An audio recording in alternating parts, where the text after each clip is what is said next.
Hi, and thanks for joining me today. I'm going to be showing you how to make your own homemade protein bars. Now, I love making my own homemade protein bars because I can control the ingredients that go inside them. I can also come up with a variety of flavors, and they're so much cheaper than buying them at the store. For this recipe, you will need 4 scoops of protein powder, a 1/4 cup of oat flour, and here I'm just using steel cut oats that I'm going to grind into flour myself, 1/4 cup of peanut butter or any other kind of nut butter, 1/4 cup of honey or any other kind of sweetener that you would like, and 2 tablespoons of ground flaxseed. You'll also need a little bit of water. The protein powder that I'm going to be using today is the Garden of Life Raw Fit Protein. Now, when I was looking for protein powder, I was trying to find one that didn't have any dairy or any soy. I found this one. This one is vegan. It's also gluten-free. And it has stevia in it, which I am not a big fan of. I try to avoid it at all costs because I don't like the taste of it.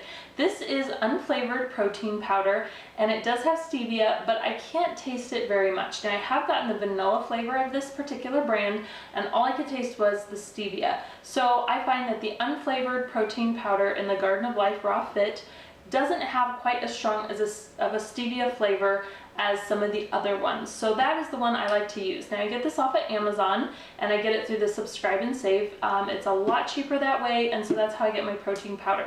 You can use whatever kind of protein powder that you would like, but this is the kind I'm going to be using today. So I'm going to start out with 4 scoops of protein powder. Now, as you can see here, it's a pretty large scoop.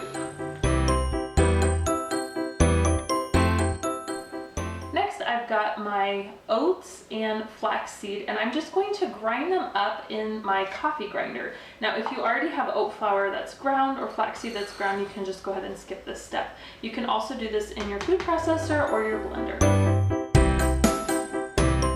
Now, the flax seeds are completely optional. You can also add chia seeds, whatever you'd like. Feel free to be creative and just use whatever you'd like in here.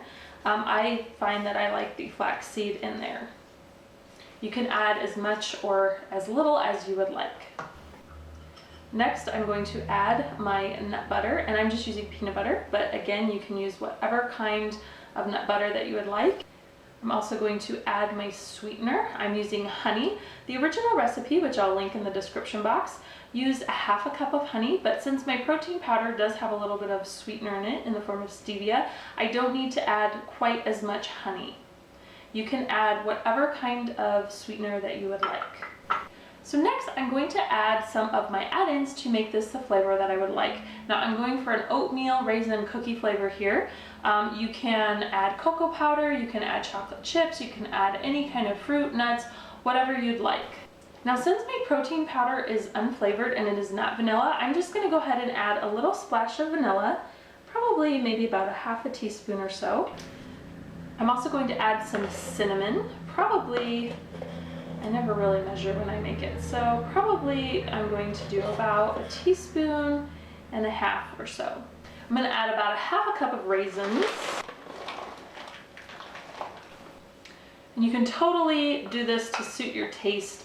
Add as little or as much of the different ingredients as you like. And I'm just going to begin to stir this up. And I'm going to add water just a little bit at a time to help it come together. Now, if you're using more honey than 1/4 cup, you probably won't need quite as much water. If you're using a different kind of sweetener, like let's say stevia, which is in a powdered form, you probably will need to add quite a bit more water. Another option that you can add in here as well is applesauce. Last time I made it, I added about 1/4 cup of applesauce, and that added some extra moisture and a little bit of extra sweetness. I don't have any today, so that's why I'm not going to be adding any. As you can see, it's pretty crumbly still. I'm just adding slowly, just a little bit at a time to help it come together. Now, you don't want your dough to be sticky, but you don't want it to be too dry. So add just enough water to where it comes together without being too sticky or too overly dry. Now, if you'd like, instead of water, you can add fruit juice or apple juice. That can also help with the sweetness. I have it to the consistency that I like. As you can see, it's not super wet, but it's not super dry. So I'm going to take my cookie sheet that I've lined with wax paper. Now you can use a glass dish, you can use whatever you'd like to shape your bars. I'm just going to dump it out onto the wax paper, and I'm going to form it into a little bit of a rectangle. I'm going to place a piece of wax paper over the top, and I'm just going to start pressing it out just a little bit so it's not so thick. And you can make this however thick you would like. Once I've got it about the thickness that I would like, in order to get the straight edges, what I'm going to do is I'm going to take my wax paper, I'm just going to fold it over in a straight edge on both sides, as well as the edges.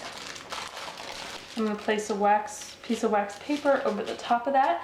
And then what I'm going to do is I'm going to firmly roll all the way to the edges. And what this does is it helps, that folded over part helps to have a straight edge, and it pushes everything in so it fills it all out and you get a nice straight edge. Once you have it completely rolled out,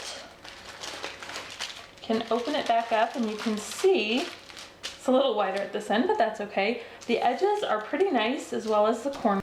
I'm going to use a pizza cutter to cut this up. Now this I'm going to do in about 12 bars, and you can do them whatever size you would like, how many ever you would like. Doesn't really matter, but I find that 12 bars works great for this recipe.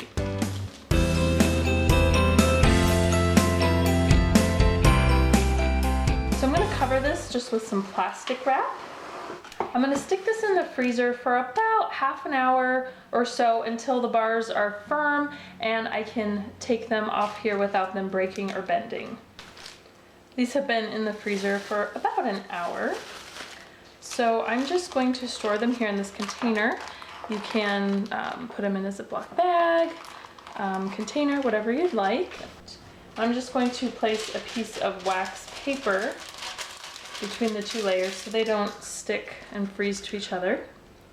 And here you have your own homemade protein bars. You can customize them however you would like.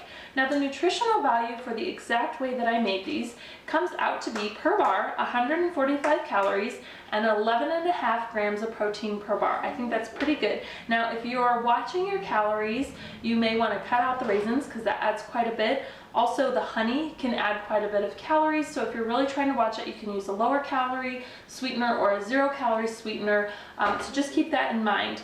Also, the grams of protein is going to totally depend on the different brands of protein powders that are out there. Now you're going to want to store these in the refrigerator or the freezer. Obviously, they're going to last a lot longer in the freezer, but don't worry, they don't actually freeze super solid in the freezer. I hope you give this recipe a try. Give it a thumbs up if you liked it. Let me know what you think, and don't forget to subscribe for more videos. Thanks for watching, and I'll see you next time.